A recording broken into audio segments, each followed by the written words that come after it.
Did you know that you can use heat transfer vinyl on cardstock? It's true. And today I'm going to walk you through it and create some fun Christmas cards along the way. Now, I'm using the Cricut machine today and also the EasyPress. So we've got lots to do, so we better get started. All right, so starting with a fresh blank canvas, and I thought it'd be nice to do some snowflake cards today. So I'm going to left click on the images and search for snowflakes. You can use the subjects as well, but I thought it'd be easier to do it this way. I'm going to choose a few. I was thinking I might do a multi-layered version. So I'll choose one of these. This one's kind of cool, and I'll just add it to my canvas. And while I'm at it, I'll just choose a few more. All right, so I'm also going to create my own card base here. So I'm going to choose a square. Now I want it to be 4 1/4 by 5 1/2 inches. So I need to unlock the square and type in 10.7 centimeters, and the height is 13.97. And then I'm going to unlock that again. So if I was just kind of using this as a guide, I can actually click on this and give myself a guide by dropping down the basic cut, and then this will help me kind of size my images. But I'm actually going to make card bases, so I'm going to make this a basic cut again. I love that new guide feature. So I actually want to do the whole card, which was 21.4 centimeters, and I want to add a score line in the middle. So I'll go to shapes again and grab the line. So the height of this line I want to be the same as the card, so I'll change it to 13.97, and I'm going to highlight both the card base and the score line and align it center.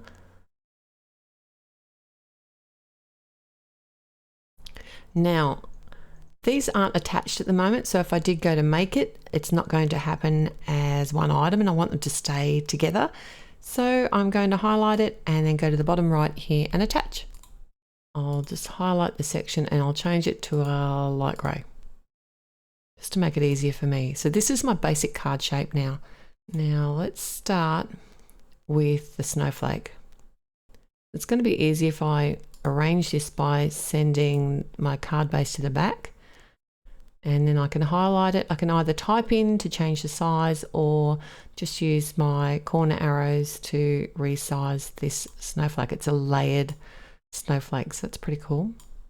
I want to add a sentiment to this card, but first I'm going to duplicate it because I'm going to need this for my other card.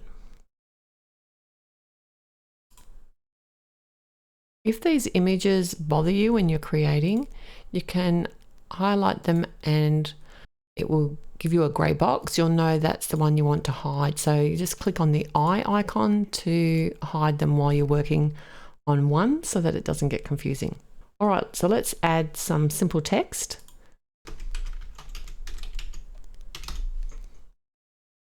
I want this to be a written text, so we can use a filter over to the right here and go for writing. And I do like this Alicia stencils. Can drop down the style to writing.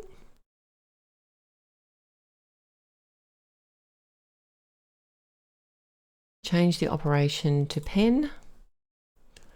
And now I need to choose my pen and go to this black square up here. And I was kind of thinking gel glitter pen. I've got a nice pink one. That could be fun. All right, let's see how small we can get that with it not looking too weird. Now, I don't want to attach the snowflake because it's going to be popped up on the front of my card, but I do want to attach the writing to the card front. So highlight them all and then click attach. Now let's get to work on the second design. So basically I'm going to be creating all my card bases quite similarly, but I thought I'd share with you how I'm going to do this panel for the front of my card. The width of this is going to be the length of my card, which was 13.97, or 5.5. I want to rotate this because I want this to actually be the front edge of my card. So when I cut my card base, I want to cut this out on the edge of it. So I'll just arrange it to the front. This is me just cheating. Okay, so I'm going to go to basic shapes, grab a square. There's lots of different ways that you could do this. I'm going to unlock the square. I want the height to be 13.97, 5.5.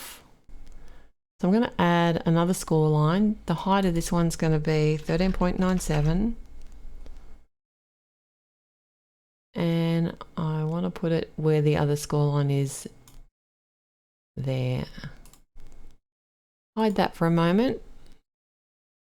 And I'll attach that together.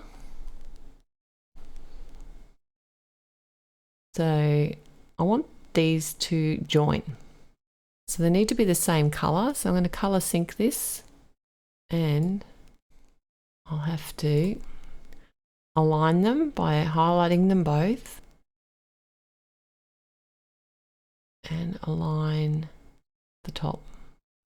So I want this to all cut as one piece and be scored down the middle. So I need to highlight them both and come down to the Weld tool.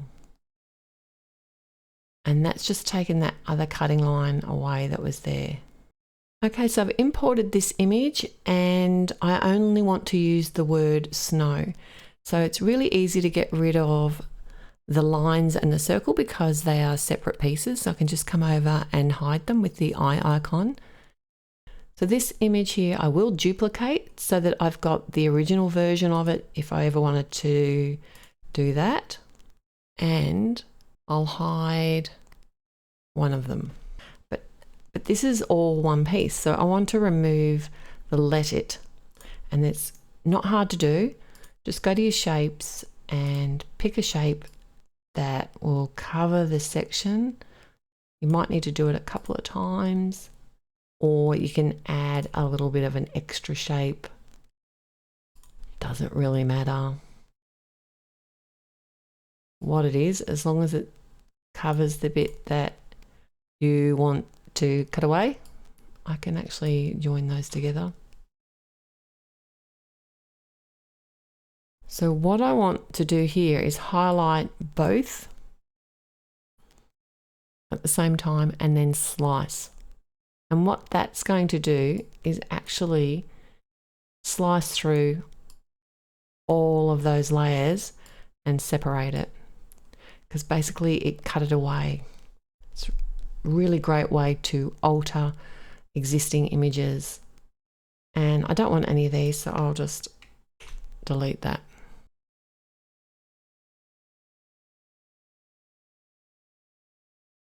This time I want to pop up a panel on the front of the card. So I'm grabbing another square and making a 10.7 by 10.7 square. I'm going to color sync that because it'll just make it easier. I'll arrange that, send to the back. So this snowflake here, I'm just going to resize to the front of the card. I'll highlight the two of them and align it to the center. This time I want to create a negative space for this particular snowflake. So I'm coming up to this icon here which says offset. Now it automatically defaults to 0.6, but you can alter that size by moving the cursor along to cut it wider or closer. So I've gone 0.4, and that's creating with rounded corners. I quite like the idea of having the sharper corners. What I'm going to do now is highlight both of these images and hit slice, and that is actually going to remove the center. I can just delete those, I don't want them anymore. All right, so now I'm going to color sync so that everything cuts the same colors that I want it to be. And basically I'm going to be cutting some white backgrounds and some heat transfer vinyl. You can change that to whatever color you want, something that's more fitting to what you are planning on using. That makes you happier, because I'm thinking about doing it in a pinky color. And don't forget to save your project as you're creating so you don't have to start again. Okay, so now that I've got it saved, I'm going to head over to the green button at the top right and make it, and choose which mat you're going to be using. Okay, so it tells me what the card's going to be doing, score, pen and a basic cut. I've got 2 mats here I need to set up for the base cardstock, and this third mat here is going to be the HTV, so I do need to mirror that, and I can click on continue. I'm going to choose heavy cardstock here, and it's a cardstock that has a bit of texture, so I'm going to choose more. It tells you what to do, what's going to happen first. So I've got the pen, then the scoring wheel, and then it'll be the fine point blade after that. So I'll just load my mat now. So the pen is loaded into the left clamp with the arrow facing the front. Just push it till it clicks and then close the clamp. The mat goes in underneath these lugs that are on the machine and loads with the arrow button.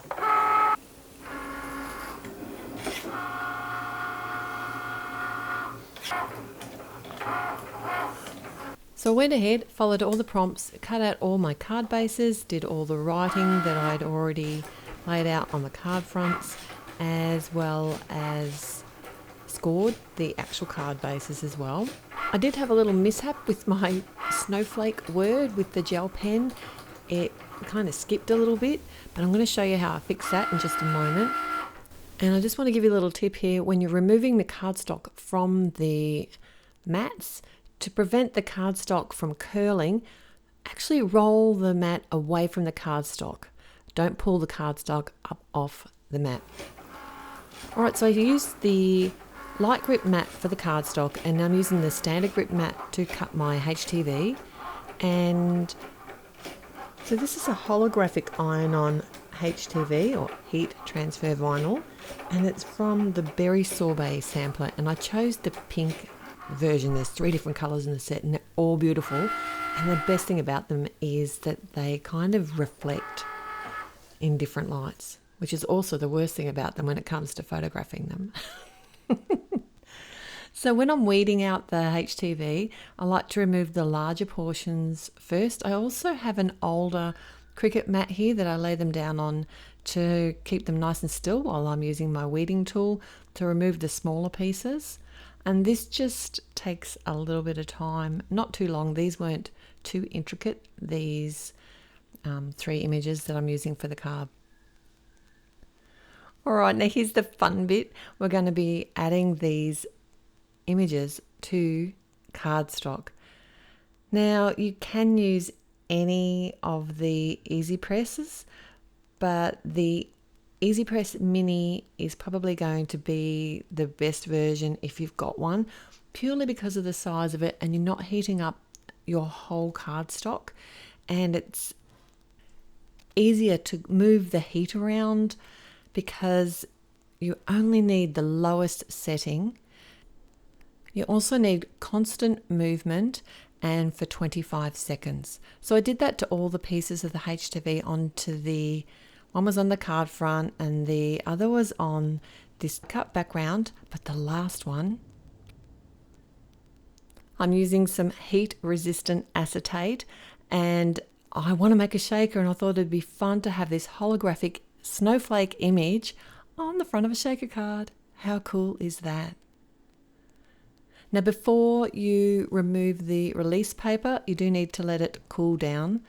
And when you do remove the release paper, do it nice and slowly. If you do notice any areas haven't adhered to the cardstock, you can simply lay it back down and press it again with the EasyPress Mini. I just love the way this changes colour in the light. Alright, so here's my fix for my little snowflake. I rewrote the word on some pink cardstock. I thought it'd be fun to add a little bit of colour to the front of this card, and I've just cut it a little bit smaller, leaving a white border around the edge, and adhered it directly over top of the card base that I'd originally made, so there's no waste. Now initially I was going to pop up the snowflake but decided against it. I thought it looked better adhered directly onto the front of the card, so this is a really post-friendly version of the Christmas card. And can you see all those colours in the holographic HTV? It's incredible. It's hard to know which colour to focus on. And I was wearing a red top, which is probably not the best choice because it kept reflecting the red.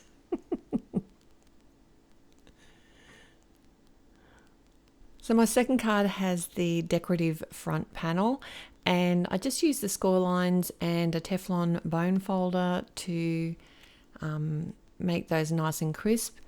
And I have some more of the pink cardstock, and I'm just going to put that as an insert on the inside of the card. I thought that would look really pretty to have that edge snowflake peeking, the pink peeking through the edge snowflake on the front of the card. And to cut the edge of the cardstock away, I just flipped the card over and cut it with some nice long scissors. Like I said, it was a little bit difficult to get the correct colours in the photos, but they do look pretty in real life.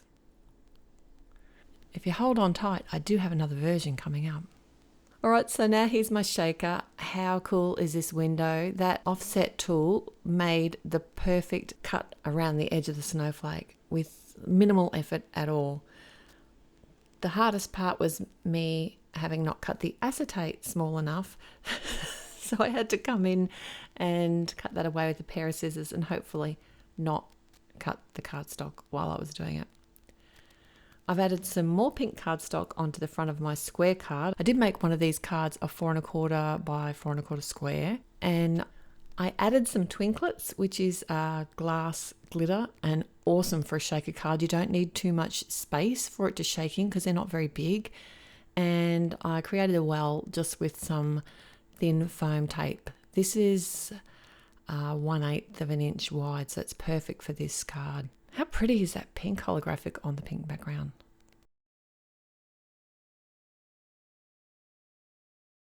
I really like how these cards came out. We did lots of techniques today. I know it's a long video, but there was lots to share with you and I didn't want to miss out on anything.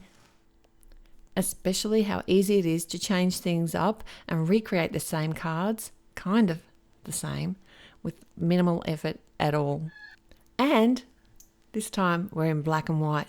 But it's not just any black, it is the glitter iron-on black. So it's an iron-on glitter HTV. I had such fun making these cards. I had to make 3 extras. And they're the same, but different. I did add a black liner on the inside of the Let It Snow card. And I also decided this time to actually pop up the snowflake on my final card. All I had to do was come in and change the pen that I was using on the sentiments and put the appropriate HTV in when I was told by Design Space. It was so easy. I do hope you enjoyed today's cards, and if you did, it'd be great if you could click on the thumbs up button and also subscribe if you haven't already. I've got 2 more videos linked here from my previous year's Same But Different Christmas card series, and I look forward to seeing you there.